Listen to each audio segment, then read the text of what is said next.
Company کے ملازمین ہیں، بے عاجز کر کے رکھا ہوا ہے، استحصال پہ استحصال ہے، کوئی ان کے لیے موقع نہیں چھوڑ رہا کہ ان سے لوٹ کر مال جمع کر لے، اور پھر یہ سیٹ صاحب ایک چوک کے اوپر، ایک راستے کے اوپر بریانی کی دیگ لے کے کھڑے ہو جاتے ہیں اور لوگوں کو کھانا دیتے ہوئے احسان کرتے، پکڑو کھانا لے کے چلے۔ لیکن مسئلہ یہ ہے کہ ہمیں ندامت کس کس غلطی پر ہوگی، اور ہم کس کو غلطی سمجھیں گے اور کس کو غلط نہیں سمجھیں گے، یہ پیمانہ کون متعین کرے گا؟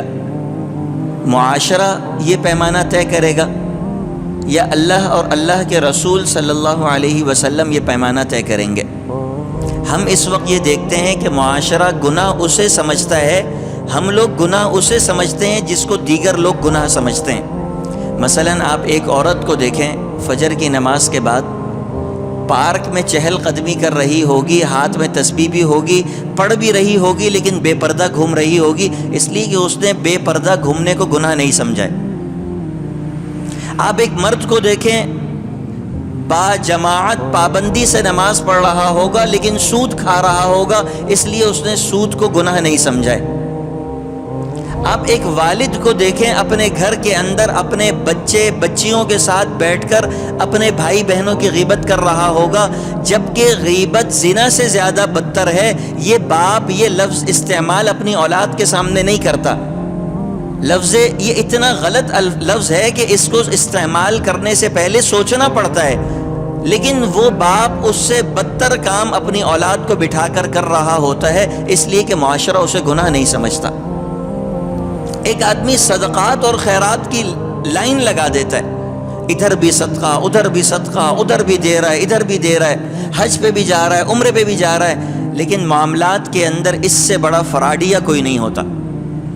کمپنی کے ملازمین ہیں، بے عاجز کر کے رکھا ہوا ہے، استحصال پہ استحصال ہے، کوئی ان کے لیے موقع نہیں چھوڑ رہا کہ ان سے لوٹ کر مال جمع کر لے، اور پھر یہ سیٹ صاحب ایک چوک کے اوپر، ایک راستے کے اوپر بریانی کی دیگ لے کے کھڑے ہو جاتے ہیں اور لوگوں کو کھانا دیتے ہوئے احسان کرتے، پکڑو کھانا لے کے چلے جاؤ۔ یہ وجہ کیا ہے کہ یہ اس کو گناہ نہیں سمجھتے۔ ایک آدمی تعاون کرتا ہے اور اچھا خاصا تعاون کرتا ہے،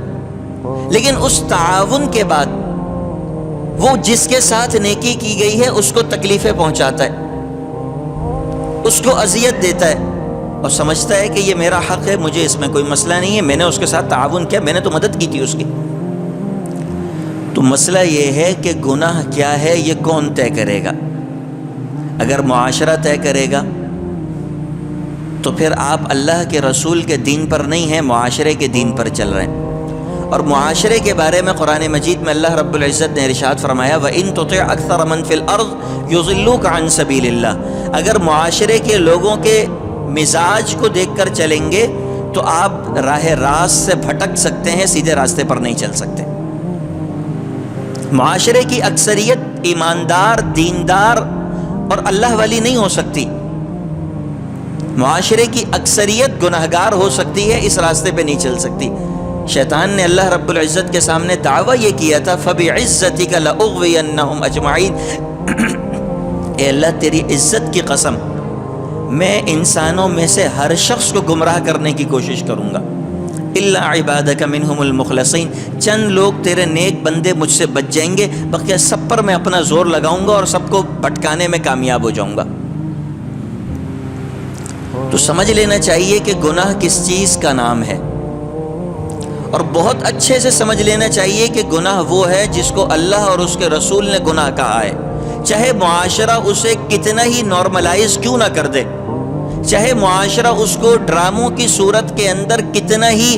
ضروری کیوں نہ کر دے، لیکن اللہ اور اس کے رسول نے اسے گناہ کہا ہے تو وہ گناہ ہے، اور وہ جہنم میں جانے کا ذریعہ ہے اور رہے گا، چاہے کچھ بھی ہو جائے، کوئی فرق نہیں پڑتا۔ گناہ وہ ہے جس کو اللہ اور اس کے رسول نے ناپسند کیا ہے،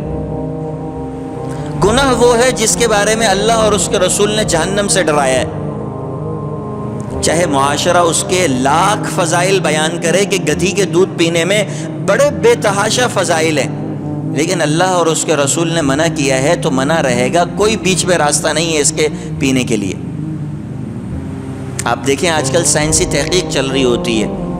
کہ جی گائے کے دودھ سے زیادہ فائدہ مند گدھی کا دودھ ہے، جن کو لگتا ہے پیتے رہیں، ہمیں تو لگتا ہے اللہ کے رسول نے منع کیا، ہم نہیں پی سکتے. سیدھی سیدھی بات ہے، ہم نہ سائنس کو جانتے ہیں نہ مانتے ہیں. ہمارے لیے سائنس تھوڑی حجت ہے، ہمارے لیے تو دلیل اور آخری پیمانہ اللہ کے رسول ہے، سائنس تھوڑی ہے. ہم نے سائنس کا ایمان تھوڑی لے کر آئے، نہ سائنس کا کلمہ پڑھا ہے. ہم نے تو پڑھا تھا لا الہ الا اللہ محمد الرسول اللہ. جب ہم نے کہا محمد الرسول اللہ تو محمد ہمارے لیے معیار ہے اور کوئی معیار نہیں. ایک بات تو یہ واضح ہو جانی چاہیے.